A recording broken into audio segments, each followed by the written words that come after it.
दिवस है, ऐसे में गृह मंत्री अमित शाह देशवासियों के नाम एक संदेश फिलहाल दे रहे हैं। क्या कुछ कह रहे हैं आप भी? भारत की संविधान सभा ने हिंदी को संघ की राजभाषा के रूप में स्वीकार किया था। इसका 75वां साल पूरा हो रहा है और एक प्रकार से हम इस वर्ष राजभाषा हीरक जयंती मनाने जा रहे हैं। ये 75 साल की यात्रा हिंदी के लिए, राजभाषा के लिए और हमारी सभी राज्यों की अपनी अपनी भाषाओं के लिए बहुत महत्वपूर्ण रहे हैं। हिंदी ने कई उतार चढ़ाव देखे हैं, परंतु आज मैं इस मकाम पर खड़े रहकर निश्चित रूप से कह सकता हूं कि हिंदी और किसी स्थानीय भाषा के बीच में कोई स्पर्धा नहीं है। हिंदी एक प्रकार से सभी स्थानीय भाषाओं की सखी है, एक दूसरे के दो पूरक है। चाहे गुजराती हो, मराठी हो, तेलुगु हो, मलयालम हो, तमिल हो या बांग्ला हो, हर भाषा हिंदी को मजबूती देती है, हिंदी हर भाषा को मजबूती देती है। और इसीलिए आप हिंदी के आंदोलन को ध्यान से देखेंगे तो चाहे राजगोपालाचारी जी हो, महात्मा गांधी हो, सरदार वल्लभ भाई पटेल हो, लाला लाजपत राय हो, नेताजी सुभाष चंद्र बोस हो या फिर आचार्य कृपलानी हो, ये सभी एक प्रकार से नॉन हिंदी भाषी क्षेत्रों से आते थे।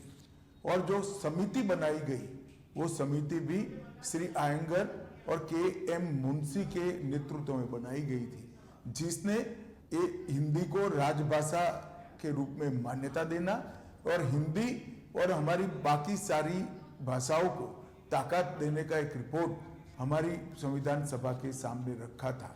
वो दोनों नेता नॉन हिंदी भाषी क्षेत्र से आते हैं और विगत 10 साल में मोदी जी के नेतृत्व में हिंदी को और स्थानीय भाषाओं को मजबूत करने के लिए ढेर सारा काम हुआ है।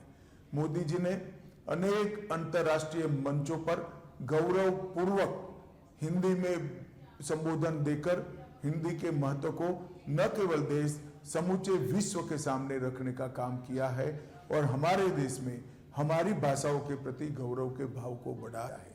ये 10 साल में हमने कई सारी स्थानीय भाषाओं को मजबूती देने के लिए बहुत प्रयास किया है। नई शिक्षा नीति में श्री मोदी जी ने प्राथमिक शिक्षा मातृभाषा में इसको एक महत्वपूर्ण स्थान देकर हमारी सभी भाषाओं को और हिंदी को एक नया जीवन देने का काम किया है। हमने ये 10 साल के अंदर कंठस्थ का टूल बनाया।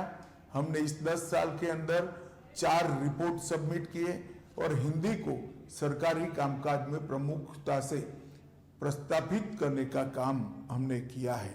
आने वाले दिनों में राजभाषा विभाग हिंदी से 8वीं अनुसूची की सभी भाषाओं में अनुवाद का भी एक पोर्टल लेकर आ रहा है, जिससे पत्र हो या भाषण, जिसका अनुवाद बहुत कम समय में आर्टिफिशियल इंटेलिजेंस का उपयोग करते हुए हम सभी भाषाओं में कर पाएंगे। मैं मानता हूं इससे भी हिंदी को और स्थानीय भाषा को बहुत मजबूती मिलेगी। और मैं आज फिर से आप सभी को कहना चाहता हूं कि हमारी भाषाएं विश्व की सबसे समृद्ध भाषाओं में है। हिंदी ही है जो हम सबको जोड़ने का काम करती है, हमारी सब भाषाओं को जोड़ने का काम करती है। और संविधान सभा की जो स्पिरिट थी कि एक स्वदेशी भाषा में सभी देश के नागरिक एक दूसरे के साथ संवाद करें, चाहे हिंदी हो, तमिल हो, तेलुगु हो, गुजराती हो। हिंदी को मजबूत करने से इस सभी भाषाओं में एक प्रकार का लचीलापन भी आएगा, समृद्धि भी आएगी और एक समाहितता के संस्कार के साथ सभी भाषाएं हमारे संस्कृति, इतिहास, साहित्य, व्याकरण और हमारे बच्चों के संस्कार को भी आगे बढ़ाएगी। अतः मैं सभी देशवासियों को अपील करना चाहता हूं